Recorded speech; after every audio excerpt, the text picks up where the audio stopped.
Les matins de France Culture. Guillaume Erner. Et il y a quelques instants, Adrien Toffolet, dans sa revue de presse internationale, évoquait un mouvement de protestation au Pérou qui avait donné naissance à un parti Perú Libre, un petit parti d'extrême gauche. Autre chose, en France, le mouvement des Gilets jaunes. Bonjour François Boulot, vous publiez Reprendre le pouvoir aux éditions des Liens qui libèrent. Vous êtes avocat. Est-ce que je peux par exemple vous présenter comme étant l'un des principaux porte-parole des Gilets jaunes ? Oui, j'ai été l'un des principaux porte-parole des Gilets jaunes, mais bon, il a échappé à personne qu'aujourd'hui, le mouvement des Gilets jaunes, il ne peut plus vraiment manifester. Il avait été en son temps mis KO par le pouvoir, par une répression policière et judiciaire très forte. Et donc aujourd'hui, si vous voulez, le gilet jaune, il est plus trop sur le dos des gens, mais il est toujours dans leur cœur. Et donc ce que j'essaye de poursuivre en tant que citoyen engagé, c'est les revendications historiques qui étaient portées par le mouvement, c'est-à-dire la démocratie et une répartition équitable des richesses. Justement, vous écrivez dans ce livre, pour tous ceux qui se sont investis à corps perdu avec l'espoir de provoquer un changement, le résultat est cruel, rien n'a changé. Oui, non, rien n'a changé. C'est-à-dire que le discours gouvernemental et d'Emmanuel Macron avait consisté à dire qu'on avait fait un grand débat et qu'au cours de ce grand débat, on avait écouté les citoyens et puis qu'à l'issue de ce grand débat, on avait pris de merveilleuses solutions et de merveilleuses lois pour améliorer la vie des gens. Bon, il n'en était rien. Emmanuel Macron avait écarté de toute façon d'emblée, quand il avait lancé le grand débat, les revendications essentielles du mouvement. C'est-à-dire c'était le référendum d'initiative citoyenne et puis c'était effectivement réinstaurer une justice fiscale et sociale. Et de tout cela, on a vu qu'il n'en était rien. Tous les indicateurs et les rapports qui ont été rendus, y compris par France Stratégie, ont montré qu'en fait, sous le quinquennat Macron, on a eu une explosion des revenus des 1 et même des 0,1% les plus riches à travers les revenus à la fois de la spéculation financière, c'est-à-dire les plus-values mobilières, et puis par la distribution des dividendes, tout simplement. Mais alors, entre-temps, il y a quelque chose qui a changé, c'est la pandémie qui a fait son irruption. Qu'est-ce qu'elle change pour vous ? Comment analysez-vous cet événement, François Boulot ? Moi, je dirais que si vous voulez, le plus préoccupant, c'est qu'on avait un pays qui était déjà en situation de crise économique et politique avant la pandémie.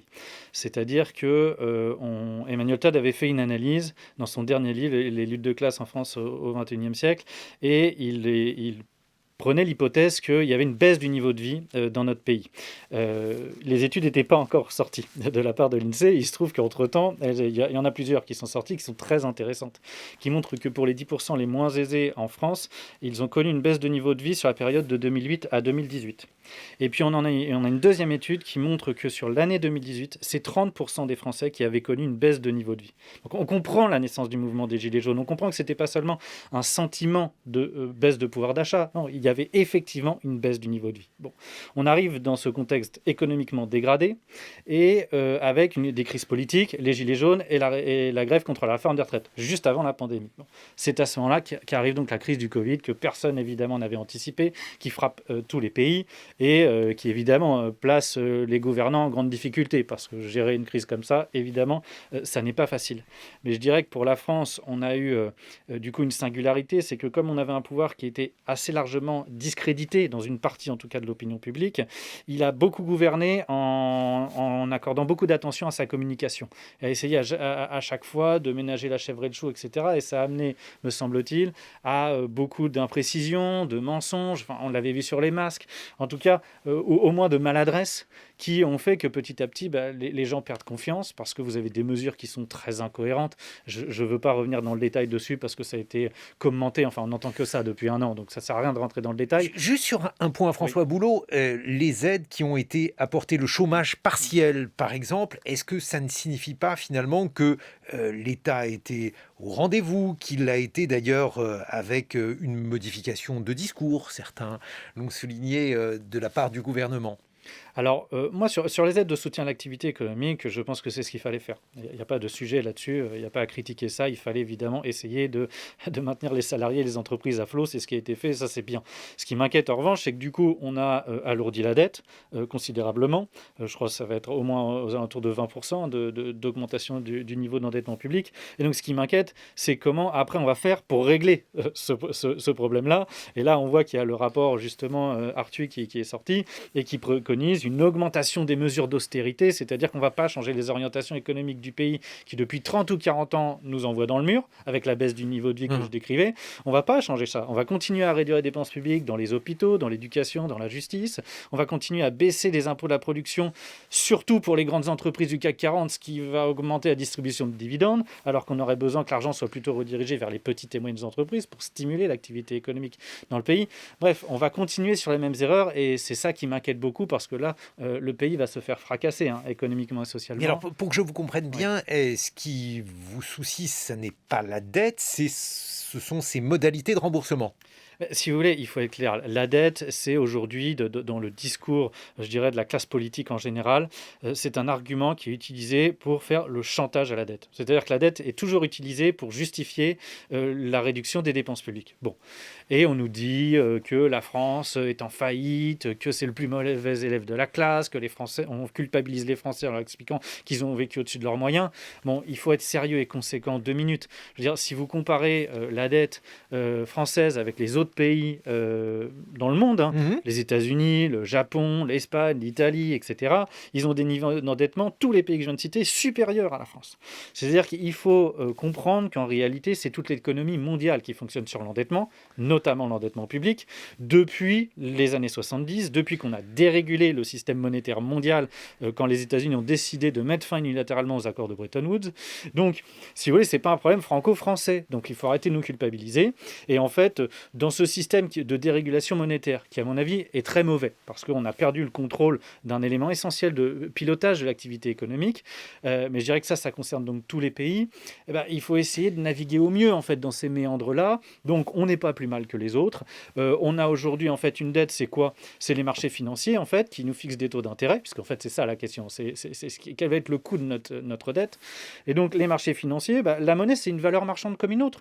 Donc ce qui suffit, c'est juste qu'on n'ait pas un endettement supérieur aux autres pays, et là il n'y a aucun risque que les marchés du coup dégradent notre notation. Mais alors François Boulot, ce qui est compliqué en fait, c'est de voir des propositions qui peuvent sembler contradictoires. Il y en avait chez les Gilets jaunes, mais par rapport à la situation actuelle. Je vais prendre 2 exemples. Premier exemple, c'est le problème des impôts.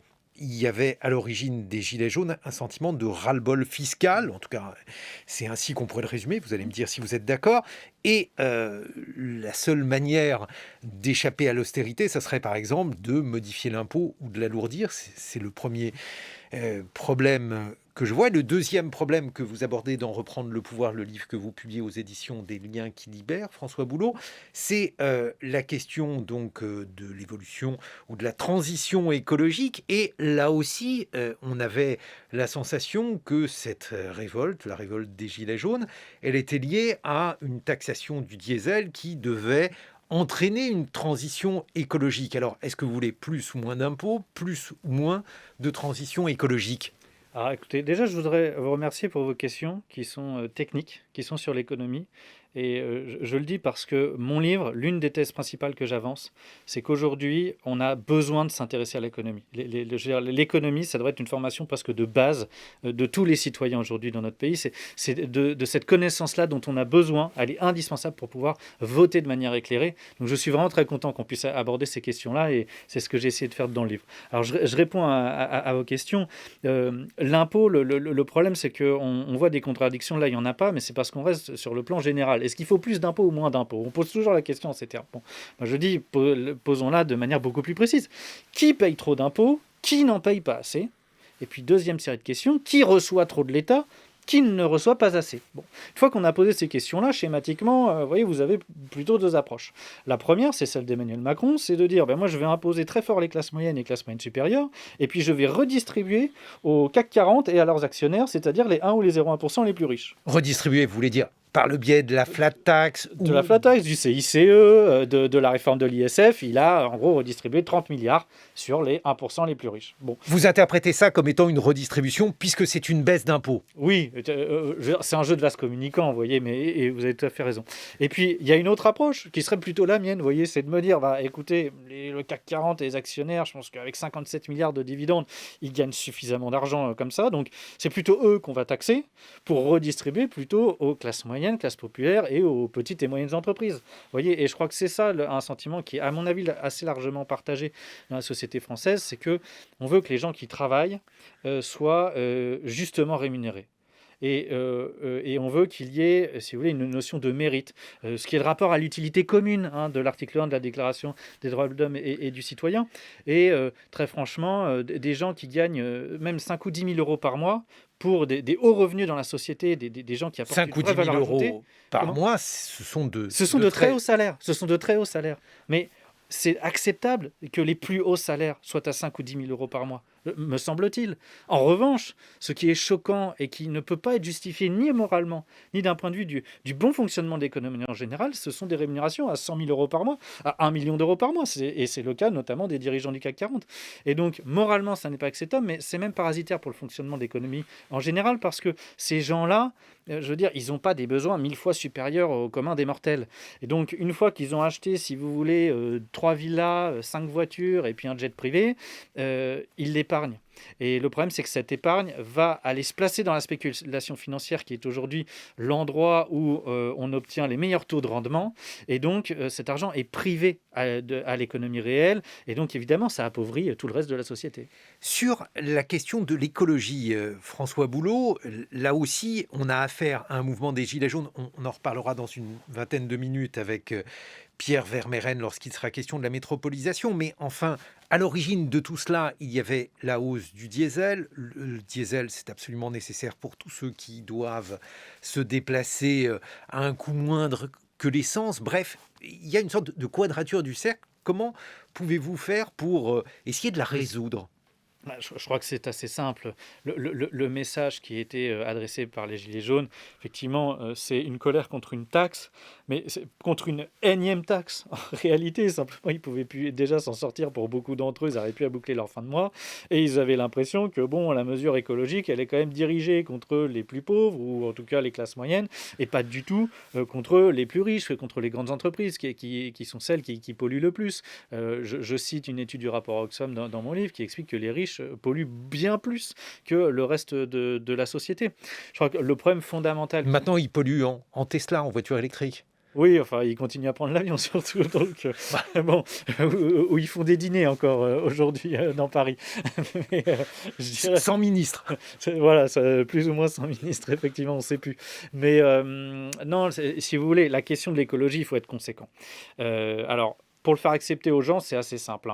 On rétablit la justice fiscale et sociale, et puis ça va permettre de remettre un peu tout le monde en confiance et de se dire tout le monde fait l'effort sur l'écologie. Ça, c'est déjà la dynamique pour faire accepter, pour créer un consentement dans la société, pour faire la transition écologique. Ensuite, pour la faire concrètement, si vous voulez, il faut être conséquent, parce que moi, j'entends beaucoup dans le débat public des espèces de mesurettes où on va intervenir sur la vie quotidienne des gens ici ou là, mais ça ne va rien changer. La question fondamentale de principe qui est posée aujourd'hui, sur la question écologique, mais même aussi sur la question démocratique, c'est qui dirige ? Est-ce que c'est l'économie ou est-ce que c'est le politique qui dirige ? Est-ce que c'est le marché qui fait la loi ou est-ce que c'est l'État et la loi qui domine le marché ? Voilà la question qui est posée très concrètement. Ça veut dire, est-ce qu'on peut soumettre les grandes entreprises, les multinationales et les actionnaires et les très riches à la loi, c'est-à-dire à l'impôt ? Est-ce qu'on peut leur interdire de pratiquer telle ou telle activité qui est polluante ? Est-ce qu'on peut aussi également réguler les exportations et les importations commerciales pour essayer de relocaliser les productions dans notre pays ? Parce qu'on sait très bien que 70% de l'émission des gaz à effet de serre, c'est l'utilisation d'énergie carbonée. Et dans cette utilisation-là, parce que c'est l'émission des gaz à effet de serre, il faut relocaliser pour notamment éviter les transports, puisque les transports sont à l'origine d'une grande partie de l'émission des gaz à effet de serre. Pour ça, il n'y a pas de solution. Il ne suffit pas de discours sur la souveraineté pour qu'on relocalise. Il faut des actes politiques et des décisions, il faut des normes. En fait, il faut de la régulation. Voilà. Moi, ce que je soutiens, c'est que l'État doit intervenir dans l'économie, réguler les choses. C'est la seule manière de résoudre les problèmes auxquels on a à faire face dans la période actuelle. François Boulot, dans votre livre « Reprendre le pouvoir » aux éditions des Liens qui libèrent, finalement, vous dessinez un programme. Alors, de manière assez schématique, on pourrait dire que ce pourrait être un programme, il y a un diagnostic, mais ce diagnostic débouche logiquement sur un programme qui pourrait être un programme de gauche, écologique, je ne sais pas comment le nommer, peu importe d'ailleurs où le situer précisément sur l'échiquier politique, mais finalement, les Gilets jaunes vous conduisent à un programme politique. Pourquoi tout simplement ne pas faire de la politique ? Alors vraiment, ma démarche, c'est pas du tout celle d'un programme politique, hein. J'ai construit le livre en essayant de faire un diagnostic et quelques propositions sur la base du diagnostic pour donner des grandes orientations de ce qu'on pourrait faire. Mais c'est pour donner matière à réfléchir et pour essayer aussi de créer un consensus. Je pense que mon objectif, c'est qu'avec ce livre, a priori, on fait... Consensus, c'est souvent la première pierre d'une démarche politique. Oui, mais mon but, en fait, si vous voulez, c'est de mener la bataille de l'hégémonie culturelle. Je veux qu'on rompe avec la vision du monde qu'on a depuis 30 ou 40 ans. En fait, je me base sur une expérience personnelle, hein. Moi, je reviens de très loin. Je suis d'une famille plutôt de droite, hein, gaulliste à la base. J'ai voté Sarkozy. C'est pas un crime. Hein. Non, non, pas du tout, pas du tout. Non, mais ça je veux dire, le général Vous de dites, Gaulle... je reviens de très loin. Non, mais je reviens de très loin au sens où j'ai voté Sarkozy en 2007. Vous voyez, j'avais Voilà, 20 ans. J'avais 20 ans ou 21 ans. Bon, je considère qu'à l'époque, j'étais dans le coma politique. Je ne comprenais pas, je n'avais pas travaillé. Il y a la moitié de la France qui était dans le coma. Hein, Eh ben, plus, non, mais après, chacun après, peut évaluer son vote avec le recul. Bon, je ne vais pas me flageller pour autant parce que j'ai fait ça.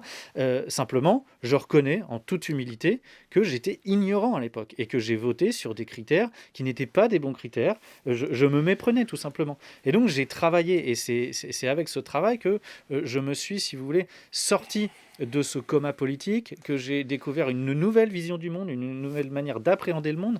Et ça a été ça, ma démarche dans le livre, c'est de dire, il faut vraiment qu'on se sorte des dogmes, notamment sur le plan économique, parce que là, c'est en train de mener dans des impasses. Maintenant que vous êtes sorti, dites-vous, de votre sommeil dogmatique, François Boulot, vous avez un engagement politique ? Non, mais alors, pas du tout, et très, très franchement, Mais c'est parce que ça n'est pas un crime d'avoir un engagement Non, politique. mais je vais vous dire vraiment comment je vois les choses. Bon, la première des choses, c'est que moi, avant les Gilets jaunes, j'ai jamais été dans un parti, j'ai jamais été dans un syndicat, et j'ai même, vous voyez, jamais été délégué de classe. Donc c'est pour vous dire à quel point j'avais jamais, vous voyez, essayé de prétendre à avoir un mandat, bon, représentatif. Maintenant, du peu que j'ai vu et de l'expérience que j'ai du milieu politique, très franchement, je pense que le système actuel, quoi qu'il arrive, ne nous permet pas de conserver une vraie intégrité, une vraie intégrité intellectuelle, j'entends. C'est-à-dire que je vois bien que tous les gens qui vont dans le système politique sont pris dans une mécanique à immédiatement devoir rechercher un mandat. Ils vivent de ça. Alors dès qu'ils vont avoir un mandat, il faut déjà essayer de se placer dans l'organisation politique en question. Et puis je vais aller chercher le mandat. Puis une fois que je l'ai, il faut que je le renouvelle parce que sinon je me retrouve sans rien. Enfin, vous voyez, et vous êtes pris dans une démarche où vous êtes la tête dans le guidon. Vous ne pouvez plus penser des idées. Vous n'avez plus le recul pour voir les grandes dynamiques à l'œuvre et ce qu'il faut faire. Et donc, vous devenez prisonnier de vous-même et de votre organisation politique en quelque sorte. Et je pense que dans la période, à mon avis grave, qui est en train de se produire, parce que vous me demandiez la crise Covid, ce qu'elle va produire, elle aggrave les crises actuelles. Il faut essayer de voir loin, de voir grand, et avec une grande indépendance intellectuelle pour essayer de tracer de nouvelles orientations. Merci François Boulot pour ce premier constat. On se retrouve dans une vingtaine de minutes. Vous serez rejoint par Pierre Vermeyren, professeur d'histoire contemporaine à Paris, qui publie L'impasse de la métropolisation, qui rejoint certains de vos constats, les constats que vous faites dans Reprendre le pouvoir aux éditions des Liens qui libèrent. 8h sur France Culture, bon réveil à tous.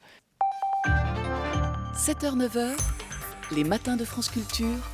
Guillaume Erner. Nos deux invités, plutôt un invité et demi, car l'autre est en attente. L'invité que nous avons en studio, c'est François Boulot, avocat au barreau de Paris, l'un des principaux porte-parole des Gilets jaunes, auteur de Reprendre le pouvoir. Et je crois que Pierre Vermeyren, vous êtes en ligne avec nous. Bonjour. Bonjour. Vous êtes professeur d'histoire contemporaine à Paris 1 Panthéon-Sorbonne et vous venez de publier L'impasse de la métropolisation aux éditions Gallimard, un livre où finalement se lit un diagnostic de ce qui a provoqué à la fois la crise des Gilets jaunes, mais aussi une sorte de lecture géographique de la France. On va en reparler. Mais auparavant, François Boulot, j'aimerais votre réaction à la fois au billet politique que vient de donner Stéphane Robert, mais aussi plus largement à la polarisation qui a eu lieu pendant l'épisode des Gilets jaunes sur la personnalité d'Emmanuel Macron, autour d'Emmanuel Macron. Pourquoi Emmanuel Macron a-t-il suscité cette colère, selon vous, plus que François Hollande ou plus que Nicolas Sarkozy, ses deux prédécesseurs ? Je crois qu'il y a deux explications fondamentales. C'est qu'un, sur le fond, l'effritement de la situation économique française vraiment se caractérise très fortement à partir de l'arrivée d'Emmanuel Macron au pouvoir. Puis on le voit avec la baisse du niveau de vie, donc qui se caractérise pour 30% des Français en 2018. Et puis après, on a évidemment le mépris de classe qui est ressorti dans les petites phrases, on va dire au moins maladroites, d'Emmanuel Macron. Il suffit de traverser la rue pour trouver un emploi. Il y a ceux qui ne sont rien, qui traversent les gares, etc. Tout ça a alimenté évidemment la colère, mais je dirais que j'entendais dans le billet politique quelque chose, c'est qu'effectivement les Français, ils ont tendance à sanctionner systématiquement le candidat sortant. Mhm. Oui, depuis 40 ans. Et pourtant, rien ne change. À chaque fois, c'est toujours pareil. Ce qui fait qu'il faut bien comprendre que les dynamiques qui sont en cours et qui conduisent au délitement de la société française et de la situation politique, elles dépassent les questions de personnalité. Et vous me demandiez tout à l'heure si ce n'était pas un programme politique, mon livre. Non, justement, ce n'est pas un programme. Je vous ai répondu la bataille de l'hégémonie culturelle. Je faisais une référence à Gramsci parce que je pense vraiment que le mal est très profond aujourd'hui dans la société. C'est pour ça qu'avec le livre, j'essaie d'aborder les principaux points de blocage aujourd'hui, c'est-à-dire l'économie, notre rapport à l'Union européenne, les médias, le processus électoral. Mais je voudrais insister sur un dernier point parce que vous me parlez de la polarisation. Ce qui m'inquiète effectivement, moi, quand j'entends le mot de polarisation aujourd'hui, c'est la polarisation du débat public actuellement. C'est-à-dire qu'il y a tellement de souffrance, de peur, d'angoisse, etc., qu'on n'arrive plus à s'écouter, on n'arrive plus à dialoguer, on n'arrive plus à débattre aujourd'hui dans la société. Ça, à tous les échelons, partout, à tous les niveaux.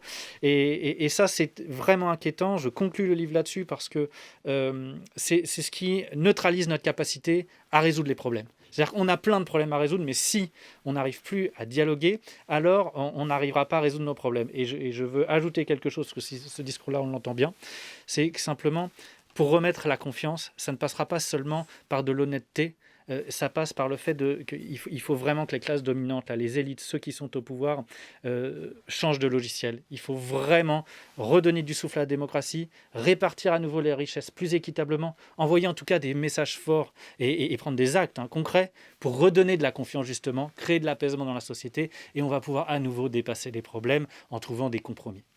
Pierre Vermeyren, vous êtes professeur d'histoire et cependant le livre que vous publiez est pratiquement un livre de géographie et il est possible d'avoir une lecture géographique du vote pour Emmanuel Macron mais aussi du coup de l'hostilité à Emmanuel Macron. Qu'en pensez-vous ?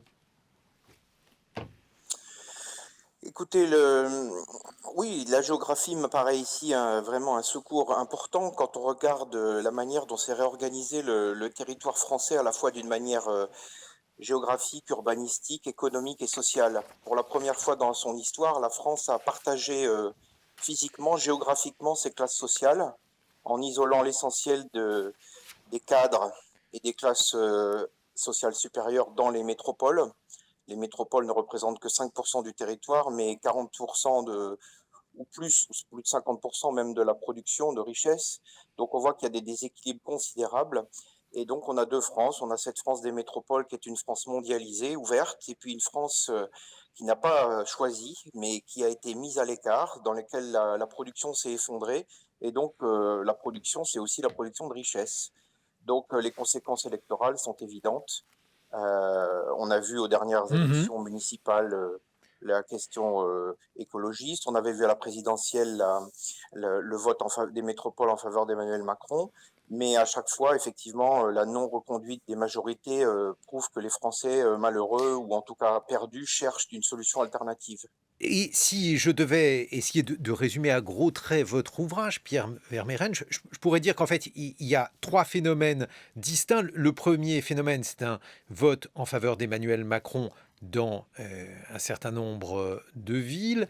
Puis, le vote écologiste qui, d'après vous, a été surreprésenté par un certain nombre d'analystes parce qu'il touche des grandes villes comme Lyon, Strasbourg par exemple, et puis enfin un phénomène, alors politique en tout cas, mais un phénomène qui ne s'inscrivait pas dans un jeu partisan, qui était celui des Gilets jaunes. Est-ce que l'on peut dire les choses ainsi, ce phénomène des Gilets jaunes étant propre à des zones qui sont ou bien des zones périphériques ou bien des zones éloignées de ces métropoles qui concentrent les richesses?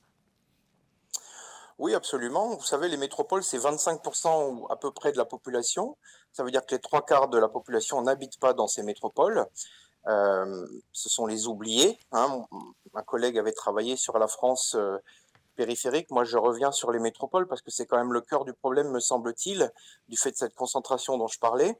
Le vote écologiste aux dernières élections, c'est un petit peu, on ferme la porte derrière nous parce qu'on veut réserver les métropoles et en avoir un usage le meilleur possible, hein. On sait aussi que dans les grandes villes, il y a un grand malaise des cadres puisque presque 9 cadres sur 10 d'Île-de-France veulent en partir. Donc, dire que le cœur du système lui-même est atteint. Quant aux Gilets jaunes, c'est une grande rupture dans notre histoire parce que les révolutions parisiennes ont toujours été faites par le peuple de Paris. Et cette fois-ci, il a fallu que les gens montent, entre guillemets, de province pour manifester et protester, voire casser sur les Champs-Élysées pour se faire entendre. Mais ils sont venus de l'extérieur, ce ne sont pas des ouvriers parisiens qui ont fait cette Mhm. étrange épisode, ce Parce sont que, des gens dites-vous, de il y a plus province de... qui ont perdu leur emploi. Et excusez-moi, je vous ai coupé, Pierre Verheyen. Je vous en Ce ne prie. sont pas les ouvriers parisiens parce que, expliquez-vous, il n'y a plus d'ouvriers à Paris, tout simplement. Bah, exactement. Vous savez, l'Île-de-France, la Seine-Saint-Denis était la deuxième région industrielle d'Europe. Elle a été littéralement déshabillée à la fin du XXe siècle. Aujourd'hui, il reste 400 000 emplois industriels en Île-de-France. Bon, c'est-à-dire que non seulement on a expulsé les emplois industriels des métropoles, parce que la même chose se retrouve à Lyon ou à Bordeaux, mais à part dans les hautes technologies, on le sait avec Airbus, mais vous savez quels sont les problèmes actuellement. Et donc, non seulement on a expulsé les classes, les travailleurs, les usines, etc., mais en plus, une fois qu'on a réinstallé les usines en province, souvent elles ont fermé puisque la production a été pour l'essentiel transférée en Asie. Donc, on a une classe ouvrière qui est toujours là, mais qui est en très grande difficulté à la fois par ses revenus, par l'absence de travail et de perspective. Et puis, ce sont des classes populaires qui ont été abandonnées par les élites, qui ont migré vers les métropoles. Donc, il y a là tous les cocktails, effectivement, d'une recomposition, mais aussi d'un profond malaise politique, idéologique et social. Et alors vous, François Boulot, vous venez de Rouen. C'est l'une des régions qui conserve son cœur industriel et ouvrier. Et ce fut aussi une région où les Gilets jaunes étaient nombreux. Oui, bien sûr, mais alors ça va confirmer exactement les analyses qu'on vient d'entendre. C'est que, en fait, c'était à la périphérie de Rouen, et que c'était le rond-point des Vaches qui était le gros bastion dans la région rouennaise, et c'est à une quinzaine de kilomètres, 10 kilomètres de Rouen, c'est à Saint-Étienne-du-Rouvray plus exactement. Donc ça confirme tout à fait ça. Et je suis très sensible aux analyses qui viennent d'être faites parce que on parle des 25% qui vivent dans la métropole, et 25%, c'est l'électorat de Macron en 2017, hein, c'est très clair. Et je voudrais parler à ces 25% parce que c'est ma classe sociale. Moi, je suis avocat, j'ai des confrères, j'ai des amis qui sont agents d'assurance ou dentistes, donc je vois très bien ce qui est en train de se passer, je le vois sous mes yeux. On est capable de vivre entre nous.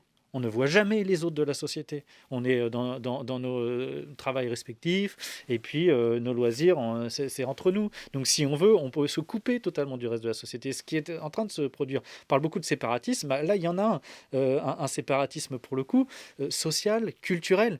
Et je veux adresser un message à tous ces gens qui sont pour beaucoup des amis en réalité. Donc je leur dis, je suis Vous celui voulez qui... parler à vos amis. Exactement. Je les ennuie dans les dîners quand on pouvait encore aller au restaurant. Mais je leur disais, attention, les inégalités sont en train de se creuser. Plus d'inégalités, c'est inévitablement plus d'insécurité dans la société. Est-ce qu'on veut plus d'insécurité, plus de violence? Je ne crois pas. Ensuite, vos intérêts économiques vont commencer à être menacés, mais désormais, parce que c'est les 1%, voire les 0,1% qui sont en train de gagner. Si vous n'êtes pas là-dedans, si vous êtes dans les 19% ou les 24% autres, alors vos intérêts économiques vont commencer à être menacés. Pourquoi? Déjà par le coût de l'immobilier qui explose. Et donc aujourd'hui, des trentenaires, des jeunes, même cadres, ont des difficultés à se loger dans les grandes métropoles. On ne fera pas non plus l'écologie si on ne remet pas une répartition équitable des richesses, parce que pour entraîner toute la société, pour faire consentir toute la société à cette transition. Et puis enfin, on voit beaucoup de cadres d'ailleurs qui travaillent dans la finance ou d'autres secteurs de ce type, et puis qui changent du tout au tout et qui deviennent boulangers, artisans, etc. Il y a un vide de sens dans notre société aujourd'hui. On fait des activités qui sont déconnectées de la réalité, on ne comprend plus ce qu'on fait, pourquoi on le fait, alors qu'on a besoin en tant qu'être humain de se rattacher au collectif, à la société. Et je crois que se reconnecter au reste de la société, c'est redonner du sens à nos vies. Pierre Vermeyren, justement, alors là, vous insistez beaucoup là-dessus dans L'impasse de la métropolisation, le livre que vous publiez chez Gallimard. Vous dites par exemple que les nobles étaient environ un Français sur 200 et vous dites qu'il y a eu à la fois la création d'une classe supérieure, de ce que l'on appelle les cadres, une classe qui est devenue beaucoup plus importante numériquement que ce qu'étaient par exemple les nobles ou la classe dirigeante jadis, et que ce phénomène s'est accompagné d'un séparatisme croissant parce que les nobles vivaient parmi les roturiers alors que les cadres, et c'est ce que vient de dire François Boulot, ne vivent plus parmi les ouvriers. Oui, encore dans les années 50, si vous voulez, il y avait en France 1 million de cadres ou assimilés sur 19 millions d'actifs, vous voyez, donc ça fait 5% de la population. 5% des actifs.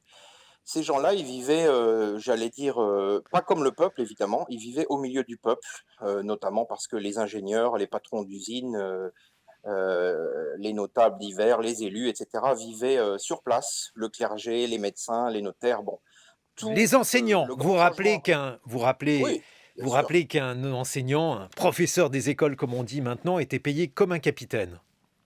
absolument.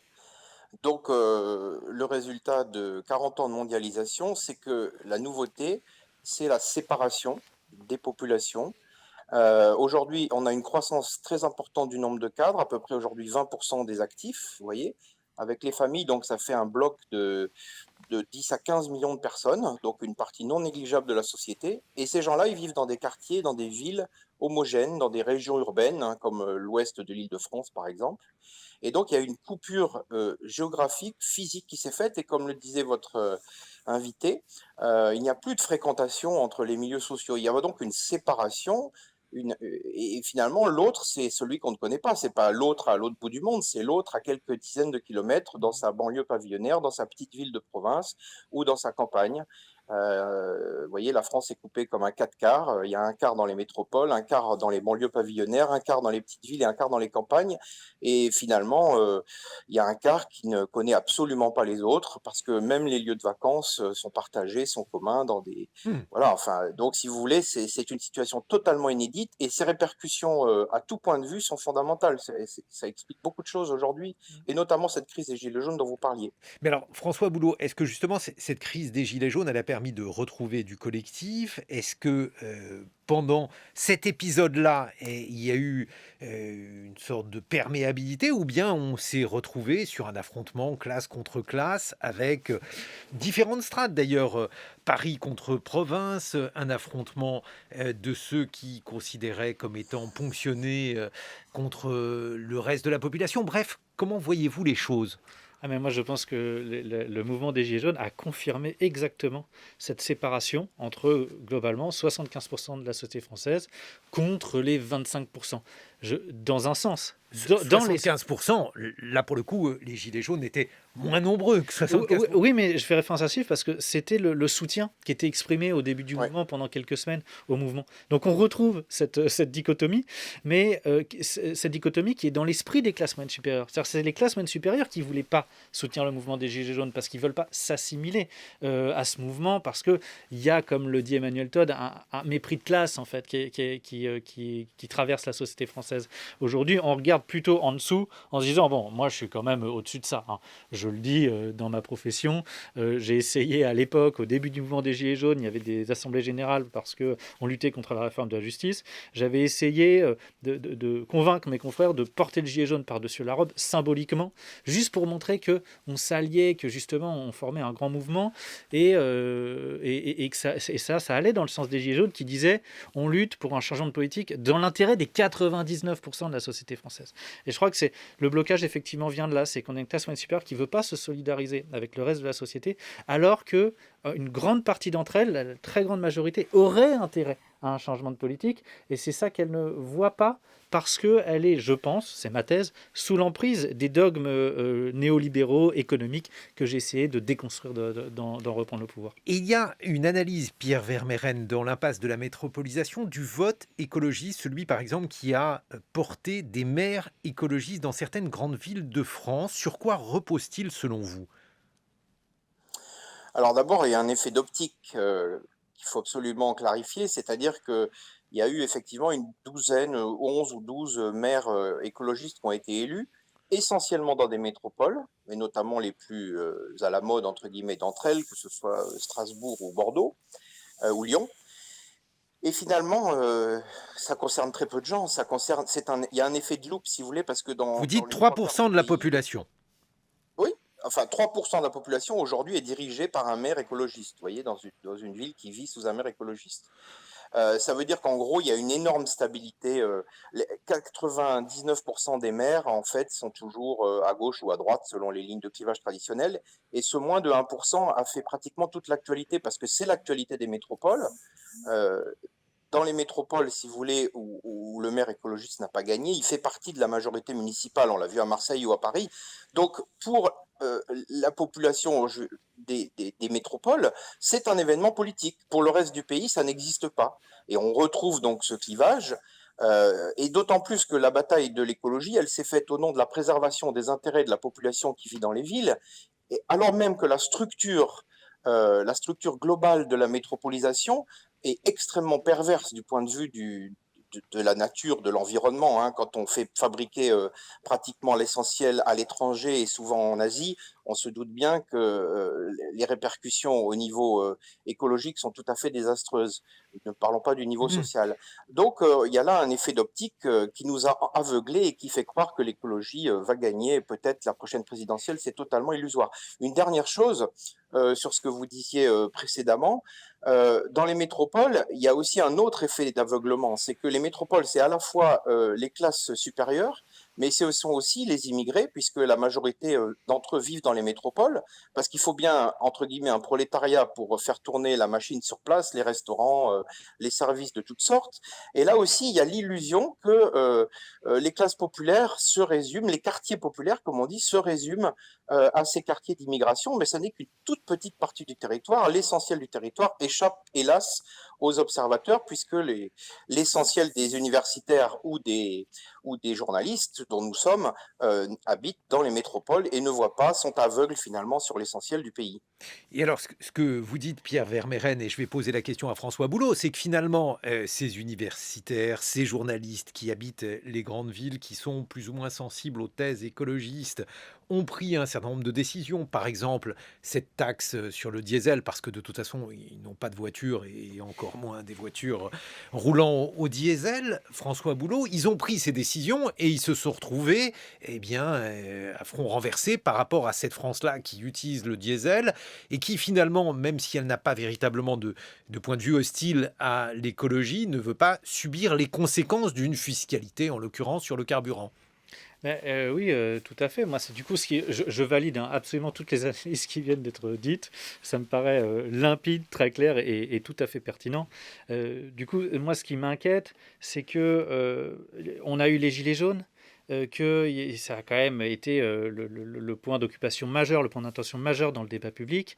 Et ce qu'on a constaté, c'est que Emmanuel Macron et le gouvernement en général restaient inflexibles, ne voulaient pas changer de politique, et qu'on avait cette classe moyenne supérieure qui restait totalement solidaire d'Emmanuel Macron, et qui l'est encore aujourd'hui, en tout cas sur la politique. Alors peut-être qu'ils vont changer Macron pour Xavier Bertrand, vous voyez, mais sur le fond, ça va rien changer. La politique économique, elle va rester la même. Et c'est vraiment ça qui m'inquiète, c'est que si on ne change pas les dynamiques en cours, vraiment on va à la catastrophe. Le contrat social menace d'imploser, à mon avis. Mais alors, toujours sur ce point-là, François Boulot, justement, si on prend la question écologique et si on prend votre livre Reprendre le pouvoir, parce que vous critiquez la société de consommation, je le dis en quelques mots, c'est plus compliqué que cela dans votre livre, mais vous critiquez les désirs qu'elle fait naître, les désirs artificiels, et vous prenez une forme de croissance ou de sobriété plus appuyée. Mais justement, ces gilets jaunes, eux, souhaitaient consommer plus, ils souhaitaient avoir plus de pouvoir d'achat pour vivre de manière plus confortable, comme les bourgeois, comme les classes supérieures qu'ils considéraient comme étant des classes ayant une vie plus agréable que la leur.